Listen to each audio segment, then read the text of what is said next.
Bismillahirrahmanirrahim. Assalamualaikum warahmatullahi wabarakatuh.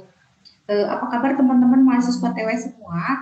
Mudah-mudahan hari ini teman-teman berada dalam keadaan sehat dan senantiasa berada dalam lindungan Allah Subhanahu wa taala. Hari ini kita bertemu di perkuliahan pertemuan kelima ya untuk mata kuliah statistika. Tapi saya mohon maaf untuk hari ini saya tidak bisa tatap maya secara langsung dengan teman-teman karena saya ada keperluan lain, jadi saya sengaja untuk membuat video penjelasan dari materi yang sudah saya post di Google Classroom. Jadi silakan materi PowerPoint-nya teman-teman bisa akses atau bisa download di Google Classroom. Dan video ini merupakan penjelasan dari materi yang sudah saya share.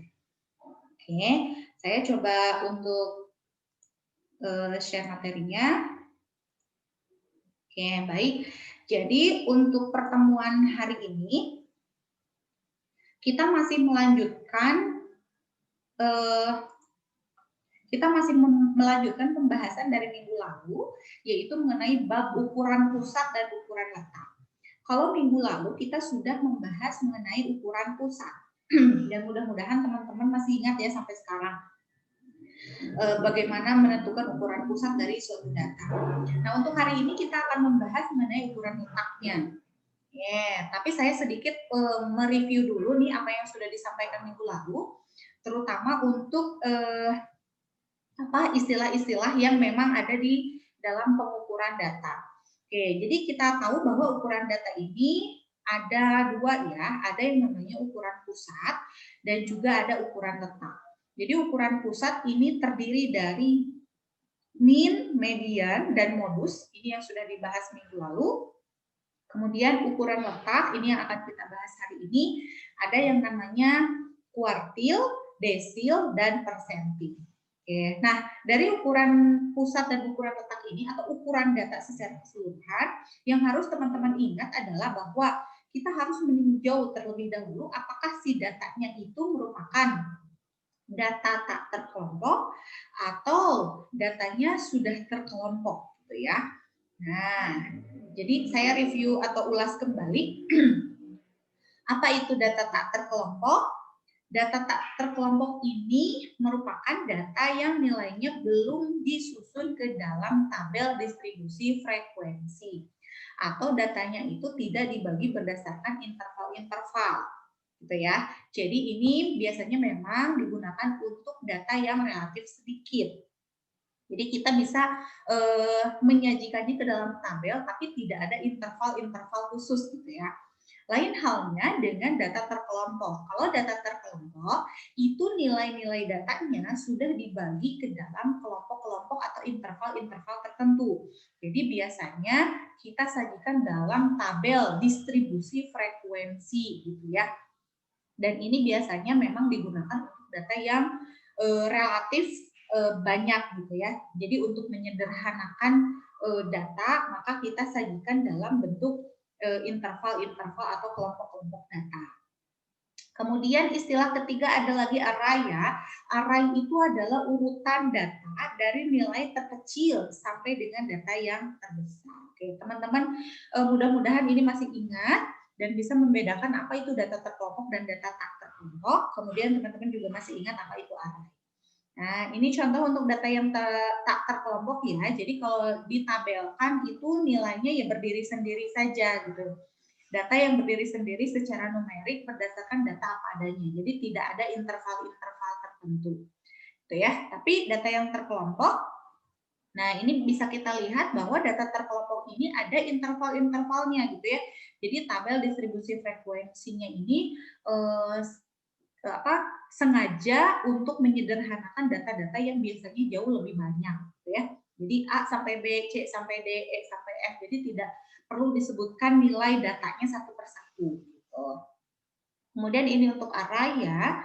Jadi kalau ada data yang berantakan seperti ini, 5, 6, 3, 4, 5, 2, maka kita bisa buat array-nya atau kita susun nilainya berdasarkan urutan dari yang terkecil sampai dengan yang terbesar. Jadi dari nilai 2, 3, 4, 5, 5, 6. Seperti itu. Ya, saya yakin teman-teman juga sudah paham ya. Oke, selanjutnya kita langsung saja kita bahas mengenai apa itu ukuran letak. Nah, ukuran letak ini beda dengan ukuran pusat. Jadi kalau ukuran pusat itu menyatakan pusat-pusat data, ya. Tapi kalau ukuran letak ini ukuran untuk melihat di mana letak salah satu data dari sekumpulan data yang begitu banyak gitu. Jadi dari data yang begitu banyak itu kita ingin melihat di mana sih letak suatu data gitu. Nah, biasanya letak suatu data ini memang dinyatakan dalam kuartil, desil, persentil. Jadi pada saat data itu dibagi 4 dibagi 10 dibagi 100. Coba kita lihat ya. Misalkan kita punya data nih, sejumlah data. Nilainya itu mulai dari X1, X2, X3, X4, dan seterusnya sampai Xn lah gitu ya, begitu banyak. Atau misalkan kita punya datanya sudah dalam bentuk angka seperti ini. Dari mulai 9, 10, 13, 14, dan seterusnya sampai nilai 47. Nah, ini sudah diaraikan ya, jadi sudah mengurut dari nilai yang terkecil sampai yang terbesar. Misalkan kita punya sejumlah data seperti ini. Maka untuk ukuran pusatnya itu tadi sudah disebutkan bahwa ini bisa dibedakan menjadi kuartil, desil, dan persentil. Jadi kalau untuk kuartil itu pada saat si sejumlah data ini dibagi dengan 4. Kalau desil, jika sejumlah data ini dibagi dengan 10, dibagi 10. Kemudian kalau persentil dari kata persen, ini berarti datanya dibagi menjadi 100. Tapi sekali lagi bahwa teman-teman harus ingat, untuk menentukan kuartil, desil, sama persentil, teman-teman harus melihat apakah datanya tersebut merupakan data yang dikelompokkan atau tidak gitu ya. Datanya sudah dikelompokkan atau belum gitu. Jadi itu yang harus teman-teman ingat. Oke, kita bahas untuk yang data tak terkelompok ya. Oke, yang mau kita bahas adalah kuartil, desil, persentil, tapi yang pertama kita bahas dulu kuartil. Kalau kuartil ini sebagaimana yang sudah disebutkan bahwa kuartil ini dibagi 4 gitu ya. Jadi kuartil ini merupakan bilangan pembagi jika sekumpulan data dibagi menjadi 4 bagian yang sama banyak. Sesudah disusun menurut urutan nilainya. Jadi ingat di sini bahwa kuartil ini adalah merupakan bilangan pembagi. Bilangan pembagi. Jika apa? Jika sudah dibagi 4 kalau kuartil. Jika sudah dibagi 4. Tapi ingat pembagiannya itu harus diurutkan terlebih dahulu berdasarkan urutan nilainya dari yang terkecil sampai yang terbesar. Artinya harus diarahkan dulu. Oke, berarti kalau gitu langkah-langkah untuk mencari kuartil adalah yang pertama harus apa dulu? Harus menentukan arraynya dulu kan, susun dulu datanya menurut urutan nilainya. Oke, misalkan kita punya sejumlah data, kemudian kita urutkan dari mulai data terkecil sampai dengan data yang terbesar. Di sini yang terkecilnya taruh sebelah kiri, terus berapa sampai data terbesar ditaruh sebelah kanan. Kemudian kita tentukan letaknya dulu, letak kuartilnya. Jadi kalau sejumlah data ini kita bagi 4, artinya ada tengah-tengahnya dulu kan. Lebih mudahnya misalkan sejumlah data ini kita bagi 2 dulu deh. Nanti setengah kiri dibagi 2 lagi, setengah kanan dibagi 2 lagi gitu kan ya, supaya rata. Nah, kalau ini rumusnya ya, tapi sebelum ke rumus, jadi kalau tadi data terkecil dan data terbesarnya sudah diurutkan gitu ya, datanya sudah diurutkan berdasarkan nilainya, maka kita bagi 2 tengah-tengahnya, kemudian setengah kirinya kita bagi 2 lagi, setengah kanannya bagi 2 lagi, maka ini sudah artinya data ini sudah dibagi 4 secara rata.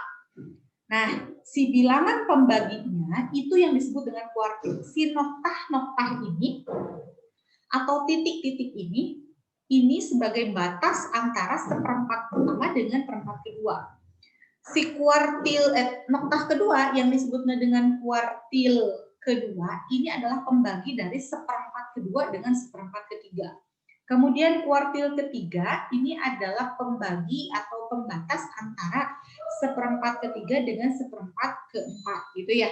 Nah, jadi yang dimaksud dengan kuartil ini adalah bilangan-bilangan pembatasnya atau pembaginya. Itu. Nah, kalau misalkan datanya relatif sedikit, itu akan sangat mudah sekali untuk menentukan kuartil. Tapi misalkan datanya agak lumayan lah ya, lumayan banyak dan menyulitkan kita untuk menentukan secara manual, gunakanlah rumus ini. Jadi ini adalah untuk mencari letaknya dulu ya.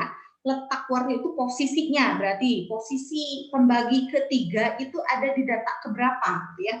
Letaknya dulu yaitu letak KI. KI itu berarti ini K1 kah, K2 kah, K3 kah gitu ya. Itu sama dengan data ke I per 4 dikali N plus 1. N-nya itu adalah jumlah data.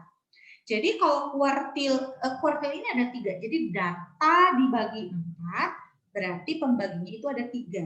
Maka KI-nya itu ada K1, K2, K3. Kalau K1 ya udah berarti di sininya tinggal diganti jadi 1. Kalau K2 berarti di sininya ganti 2. K3 berarti di sininya ganti 3. Jadi letak kuartil pertama ada di data ke-1 per 4 kali M plus 1. Kuartil kedua itu letaknya ada di data ke-2 per 4 N plus 1. Data ketiga sama dengan letaknya itu data ke-3 per 4 dikali N plus 1. Begitu ya. Oke, coba kita langsung ke contoh ya. Nah, nanti kalau sudah dapat letaknya tuh ada di posisi mana, di data keberapa, maka baru kita bisa menentukan nilai kuartil. Oke, kita langsung ke contoh. Ini contohnya adalah ada sekelompok data dari 2, 5, 7, 7, 9. Ini sudah mengurut ya, sudah dalam bentuk array. Maka kalau nilainya 5, jumlah datanya hanya 5, ini kan relatif sedikit. Maka kita akan sangat mudah untuk menentukan terutama kuartil kedua. Kuartil kedua itu artinya nilai tengah-tengah. Atau kalian juga sudah belajar median kemarin. Jadi kalau kuartil kedua itu sama saja dengan median. Oke. Jadi kalau dari kuartil kedua ini akan sangat mudah sekali untuk ditentukan. Dari 2, 5, 7, 7, 9, maka kuartil keduanya adalah 7. Betul, ini adalah kuartil kedua. Akan sangat mudah sekali. Terus rumus yang tadi boleh dipakai nggak? Boleh. Jadi, kalau menggunakan rumus yang tadi, kita hanya menentukan letaknya terlebih dahulu. Jadi, kalau misalkan kita mau cari kuartil kedua, ya ganti saja berarti K2. Ininya jadi 2 per 4. Ingat ya, selalu dibagi 4 nantinya, karena ini merupakan kuartil. Kuartil itu dibagi 4. 2 per 4 dikali. M-nya itu ada 5 kan? Jadi 5 tambah 1. 5 tambah 1 kan 6. Dikali 2, jadinya 12. Jadinya sama dengan 12 per 4 itu 3. Nah ini tapi baru letaknya saja.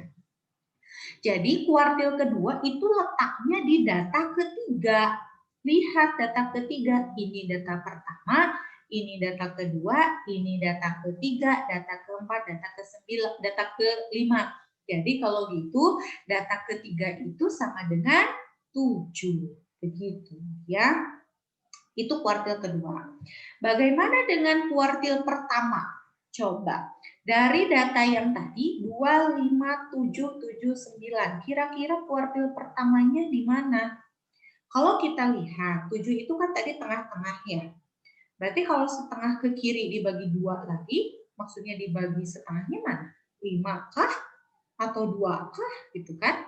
Atau misalkan setengah ke kanannya itu kita dibagi 2 lagi. Apakah 7? Apakah 9? Nah, coba kita lihat.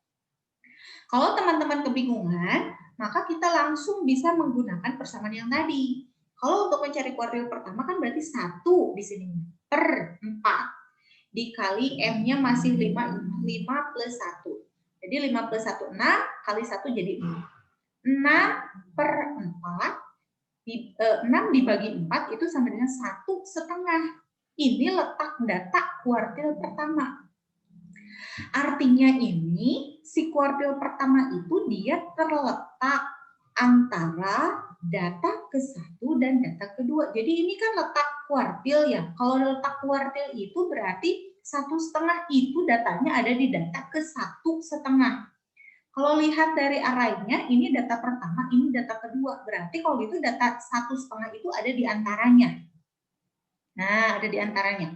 Maka besar kuartil itu adalah data ke-1 ditambah setengah data kedua dikurangi data ke-1. Jadi kalau dilihat dari sini nih letaknya itu adalah data 1,5. Jadi yang kita gunakan untuk mencari nilainya adalah data pertama ditambah setengah dari selisih antara tadi, karena dia berada di tengah-tengah sini, berarti selisih dari 5 sama 2. Ya, data kedua dan data ke-1. Jadi nilai ke-1-nya tadi 2, ditambah setengah dikali 5 min 2, yaitu 3,5. Nah, ini besarnya.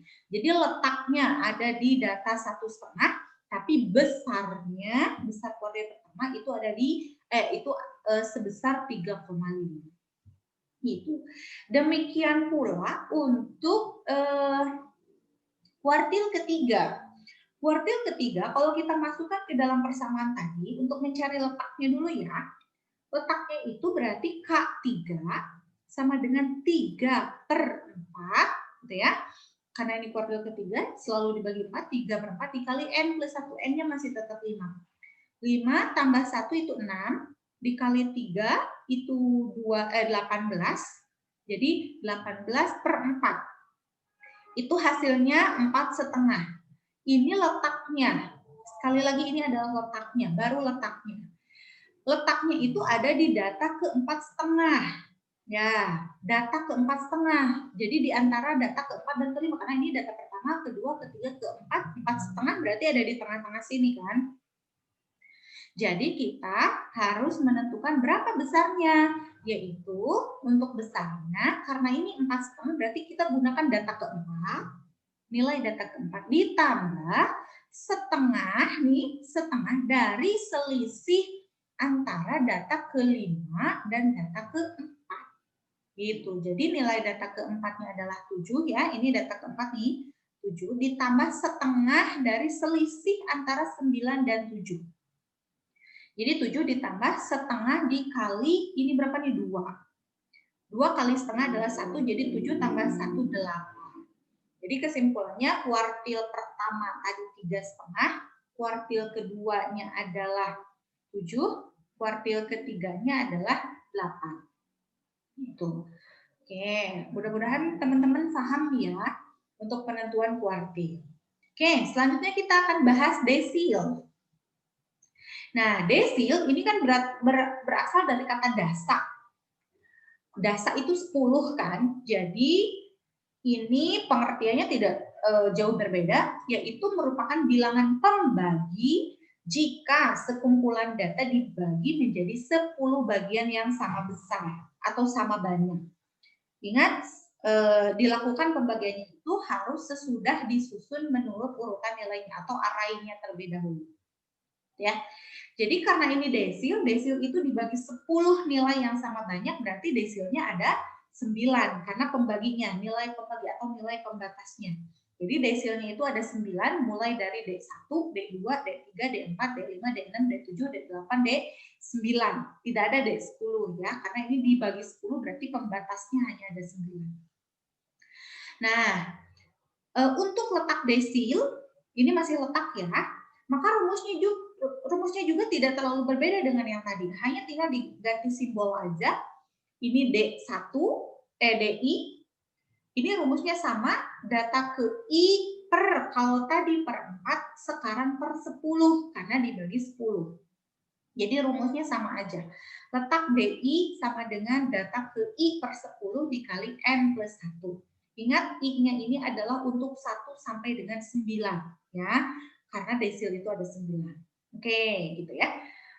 Langkah-langkah untuk mencarinya sama persis lah gitu ya dengan kuartil. Oke, tapi kita coba ke contoh dulu. Nah, ini tentukan nilai D6. D6 dari data yang tersebar di bawah ini. Ini sudah berdasarkan arraynya ya, sudah mengurut dari nilai terkecil sampai nilai terbesar. Coba kalau dijajarkan seperti ini, kalau dibagi 10, kemudian titik atau pembatas ke-6-nya mana? Bingung kan ya? Letaknya itu ada di data keberapa sih? Nah, bingung. Jadi kita coba gunakan rumus yang tadi. Ini jumlah datanya ada 20, sehingga kalau kita masukkan nilai ke rumus yang ini, letak DI sama dengan data ke I per 10 dikali N plus 1, karena kita mau cari D6, berarti kita ganti aja. Letak D6 itu adalah 6 per 10 dikali N-nya adalah 20, jadi 20 plus 1. 20 plus 1 dikali 6, itu sama dengan 126. Jadi 126 per 10 hasilnya adalah 12,6. Ini baru letaknya, sekali lagi ya. Ini letaknya. Nah, letaknya itu adalah letak di data ke 12,6. 12,6. Kalau yang atas ini data ke-1, ke-2, ke-3 sampai 10, data ke-11, data ke-12, maka data ke-12,6 ada di mana? Ya udah otomatis dia ada di antara sini, kurang lebih. Antara 27 sama 25 gitu ya. Maka besarnya berapa? Besarnya itu adalah 12,6, ini artinya kita gunakan data ke-12 ditambah sisanya itu kan 0,6. 0,6 dikali selisih tadi data ke-13 dan data ke-12. Jadi selisih dari 27 sama 25 nantinya. Jadi kalau gitu data ke-12-nya adalah 25 ditambah 0,6 dikali 27 dikurangi 25, itu nanti dapatnya adalah 26,2. Itu yang namanya desil ke-6. Itu. Ini besarnya. Kalau yang tadi yang dilingkari ini adalah letaknya, tapi kalau besarnya itu 26,2. Gitu. Kemudian, oke, mudah-mudahan paham ya. Kemudian kita lanjut ke persentil. Persentil juga pengertiannya tidak berbeda jauh, hanya apa? Pembaginya saja. Jadi pembaginya kalau ini dibagi 100, gitu ya. Jadi rumusnya pun ini akan sama, hanya lihat pembaginya saja. Jadi karena ini dibagi 100, persentil ini dibagi 100, maka nantinya persentilnya itu ada 99. Pembatasnya itu, pembaginya itu gitu ya. Jadi persentilnya itu ada 99 dan dapat dicari untuk letaknya itu dengan rumus yang sama seperti tadi, hanya diganti saja simbolnya jadi P, kalau tadi kuartil K, kalau desil itu D, sekarang persentil itu P, PI, nanti tinggal diganti saja, ininya pembaginya adalah 100. Gitu. Coba kita coba ke soal lagi. Masih dari data yang sama, tentukan nilai P38. P38 dari data yang tersebar di bawah ini. Oke, kita langsung saja bahwa ini kan N-nya masih sama ya, N-nya 20. Maka untuk menentukan nilai P38, kita masukkan ke rumus ini, tinggal ganti saja I-nya, jadi P38 sama dengan data ke-38 per 100, ya, karena persentil dikali 20 per 1. 20-nya masih dari N plus 1. Jadi 20 tambah 1. 20 tambah 1, 21 dikali 38. Yaitu 798 dibagi 100. Maka dapatnya adalah 7,98. Ini letaknya. Letaknya di data ke 7,98. 7,98. Artinya untuk menentukan besarnya ini kita gunakan data ke-7 dan 0,98 sisanya 0,98 dikali selisih antara data ke-8 dan data ke-7 ya. Karena 7,98 itu terletak di data ke, kalau ini 1, 2, 3, 4, 5, 6, 7. Nah, 7,98 ya pasti di antara sini. Karena ini udah data ke-8. Jadi di antara data ke-8 dan data ke-7. Jadi nanti kita langsung saja bahwa data ke-17 adalah 19, kemudian ditambah 0,98 dikali data ke-8 dan data ke-7-nya kebetulan sama. Ini 19 kurangi 19 berarti kan 0. 0 dikurangi 0,98 juga 0, maka nanti besarnya nilai persentil 38 atau P38 adalah 19. Begitu. Itu untuk yang data tak terkelompok ya, teman-teman. Mudah-mudahan paham sampai sini. Oke, baik. Kita lanjutkan untuk data yang terkelompok. Data terkelompok ini yang akan dibahas masih sama, kuartil, desil, persentil, tapi karena ini data terkelompok berarti datanya itu sudah dikelompokkan ke dalam interval-interval, sudah dibagi atau dimasukkan ke dalam tabel distribusi frekuensi, sehingga kita lihat nih apa perbedaannya untuk mencari kuartil, desil, persentil untuk data terkelompok dan data tak terkelompok. Oke, nah di sini saya langsung sajikan rumusnya saja. Karena untuk pengertiannya itu sama ya, pengertiannya. Jadi kalau kuartil dibagi 4, desil dibagi 10, persentil dibagi 100 gitu ya, pengertiannya sama dan itu juga harus diarahkan. Tapi karena ini sudah dimasukkan ke dalam tabel distribusi frekuensi, maka ada yang namanya batas bawah dan batas atas. Ada frekuensi kumulatif di situ, ada panjang kelas, gitu ya. Oke, kita lihat di sini bahwa ini rumus-rumus atau persamaan-persamaan untuk menentukan kuartil, desil, dan persentil. Kita lihat di sini bahwa untuk menentukan kuartil, ini rumusnya adalah BB, jadi batas bawah, ini pengertian ini, batas bawah, BB ini adalah batas bawah kelas yang ada K1-nya, K2-nya, K3-nya gitu, atau D1 sampai 9, P1 sampai 99 gitu ya. Jadi lihat batas bawah kelas yang mengandung kuartil, desil, ataupun persentil. Kemudian P di sini adalah panjang kelas ya, karena kita tahu bahwa tabel distribusi frekuensi itu pasti ada yang namanya panjang kelas. Kemudian dikali I kali N per 4. I-nya itu adalah tergantung dari kuartil atau desil atau persentil keberapa yang mau kita cari.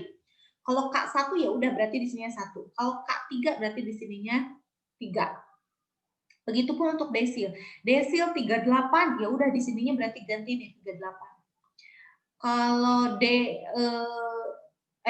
desil itu tidak ada 38 ya. Desil 7 misalnya sudah diganti 7. Kalau persentil 56 ya di sininya ganti 56 gitu ya. Oke, jadi BB ini adalah batas bawah kelas yang ada kuartil, desil, persentilnya. Kemudian panjang P-nya adalah panjang kelas. I-nya adalah tergantung dari kuartil, desil, persentil berapa yang dicari. N-nya adalah jumlah data. Kemudian FK yang dimaksud di sini adalah frekuensi kumulatif di atas kelas yang berisi kuartil, desil, persentil yang dimaksud. Nah, frekuensi kumulatif itu untuk di atas kelas. Minggu lalu juga dalam menentukan min, median, modus untuk data yang terkelompok juga sudah dipelajari ya, bahwa kita cari aja frekuensi kumulatif yang ada di kelas atasnya, di kelas sebelum kuartil, desil, persentil yang dimaksud gitu di sebelumnya. Sama frekuensi F di sini adalah frekuensi dari kelas yang ada kuartil, desil, persentilnya. Nah, perbedaan dari ketiganya ini rumusnya kan hampir sama nih, hanya pembaginya saja. Kalau kuartil dibagi 4, kalau desil dibagi 10, kalau persentil dibagi 100, itu saja bedanya. Nanti tinggal simbolnya aja bedakan. Kalau ini mah kuartil K, kalau desil mah D, persentil mah P, gitu ya, dengan pembagi berbeda, sisanya mah sama. Oke, kita ambil contoh contohnya satu tapi untuk semua gitu ya. Oke, contoh soal. Nah, berikut ini adalah nilai ujian statistika dari 80 orang mahasiswa.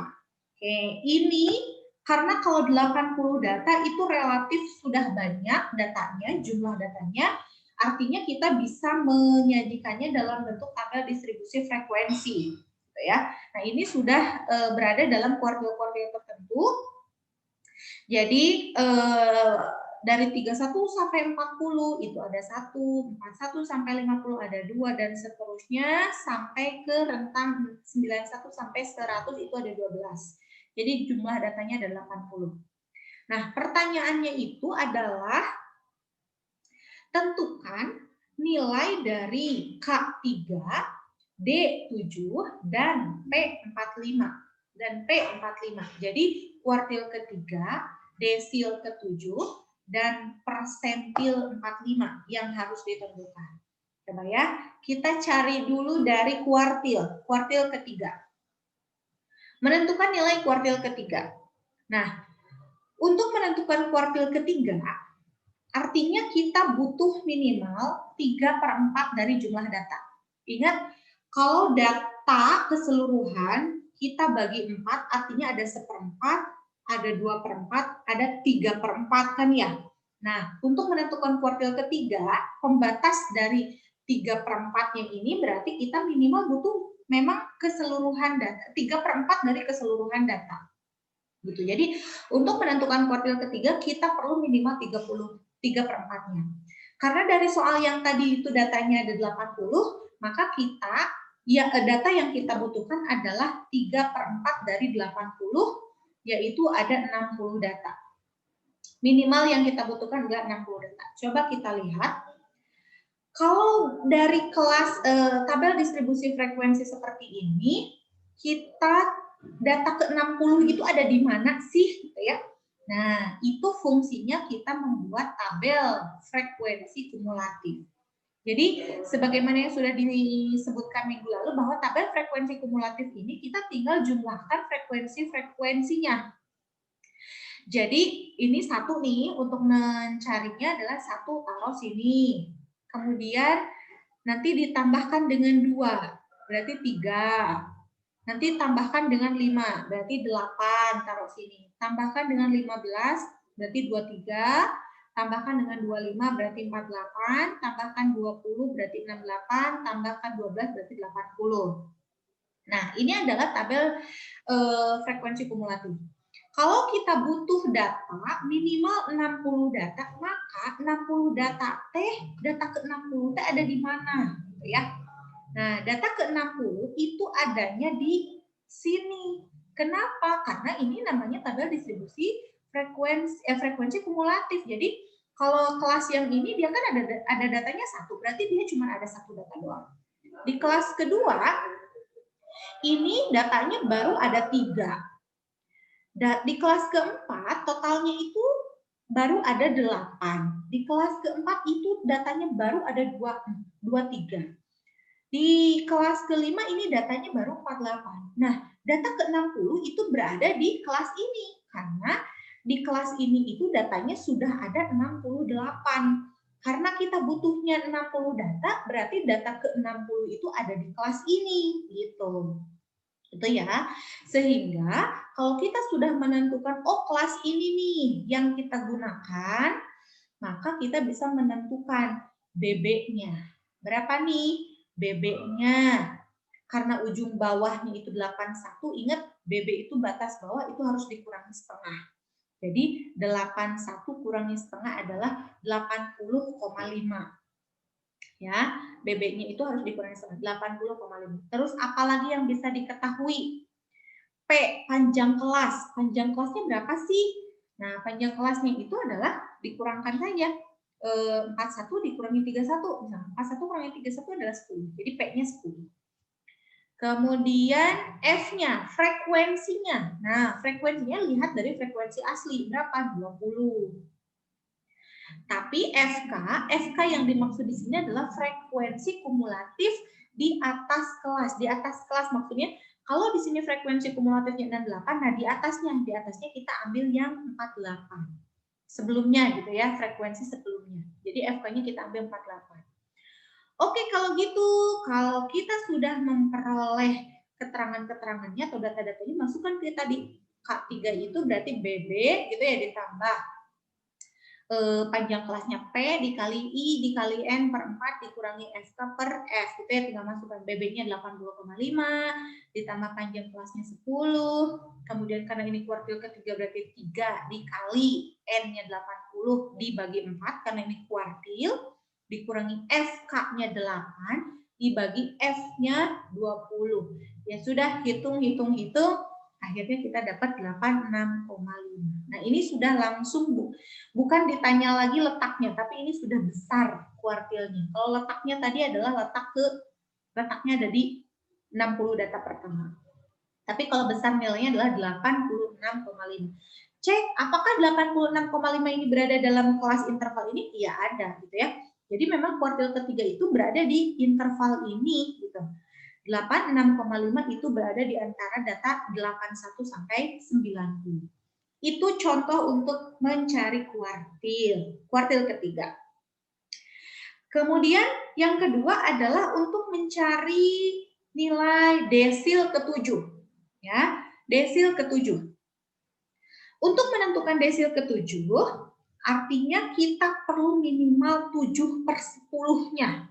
Ya, 7/10-nya dari total data. Yaitu karena datanya tadi ada 80, berarti minimal 7/10 dikali 80, yaitu 56 data. Ya, kita butuh 56 data nih minimal untuk menentukan desil ketujuh. Kita lihat di tabel distribusi frekuensi yang tadi. Data ke-56 itu ada di mana? Nah, itu sekali lagi fungsinya frekuensi kumulatif. Coba cek di manakah data ke-56. Data ke-56 adanya di kelas ini kan? Nah, di kelas ini. Data ke-56 adanya di sini. Karena data kelas sebelumnya itu baru 48. Gitu ya. Berarti 56 dia sudah masuk ke kelas ini. Oke, kalau kita sudah tahu kelas mana yang mau kita gunakan, artinya BB-nya sudah bisa diperoleh gitu ya. Tadi BB itu 81, kurangi setengah. Kemudian panjang kelasnya sudah diketahui. Kemudian frekuensinya juga sudah diketahui. Frekuensi kumulatifnya pun sudah diketahui. Masukkan ke rumus desil, maka nanti kita tinggal bagi 80,5 ditambah 80,5 tambah 10 dikali 7, karena ini desil ke-7, 7 kali 80/10. Ingat, kalau tadi per 4, ini per 10, karena ini desil. Dikurangi 48, FK-nya dibagi 20 sebagai F-nya. Maka nanti dapatnya 84,5. Cek apakah 84,5 ada di antara kelas ini? Betul, gitu ya. Oke, jadi desil ke-7 adalah nilainya 84,5. Oke, selanjutnya adalah untuk menentukan persentil 45. P45, berarti minimal kita butuh data berapa? 45/100 kan? 45, ingat persentil itu dibagi 100. Jadi minimal kita harus punya data 45/100 dari total data, dari 80 total datanya, yaitu data 36 data. Cek kembali data ke-36 itu ada di mana? Lihat tabel frekuensi kumulatifnya. Oh, bahwa data ke-36 itu ada di kelas ini. Nah, berbeda dengan yang tadi ya. Sehingga BB-nya pun kita bisa tahu, yaitu dari ujung bawah kurangi setengah, 71 kurangi setengah, yaitu 70,5. Kemudian P-nya mah tetap ya, pasti 10. Kemudian frekuensinya adalah 25 nih, frekuensinya 25. Dan FK-nya itu frekuensi sebelumnya, berarti 23. Frekuensi kumulatif sebelumnya adalah 23. Sisanya tinggal masukkan ke persamaan, maka diperoleh 70,5 ditambah 100 dikali 45 kali 80/100. Ingat ya, karena ini yang ditanyanya adalah, oh mohon maaf ini harusnya persentil ya, P45. Ini harusnya P45 nih. P45 berarti di sininya harus 45/100 karena ini persentil. Dikurangi FK-nya 23 dibagi F-nya 25. Jadi dapatnya adalah 75,7. Dan ternyata memang terbukti bahwa 75,7 itu ada di interval ini, di antara nilai 71 sampai 80. Begitu teman-teman penjelasan untuk kuartil, desil, persentil. untuk data yang terkelompok, ya, data terkelompok. Jadi untuk bahasan ukuran pusat dan ukuran letak itu teman-teman sudah mempelajari sebanyak ini rumusnya. Ya, jadi data yang terkelompoknya sekian, ada 6 ya, karena min, median, modus, kemudian kuartil, desil, persentil, ada 6, tapi masing-masing itu 6 itu untuk data yang tak terkelompok sama data yang terkelompok, begitu ya. Nanti silakan teman-teman pelajari lebih lanjut.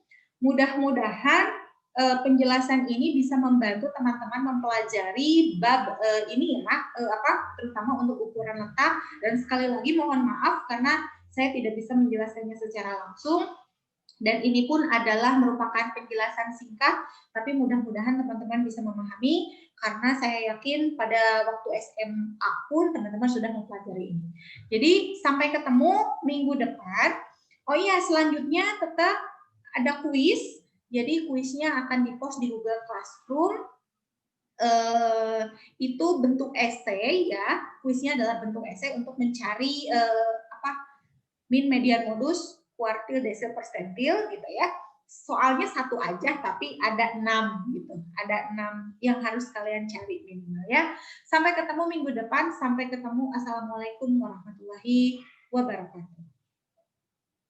Ini nanti kuisnya yang akan saya share gitu ya. Jadi nantikan saja di Google Classroom. Oke, sampai ketemu.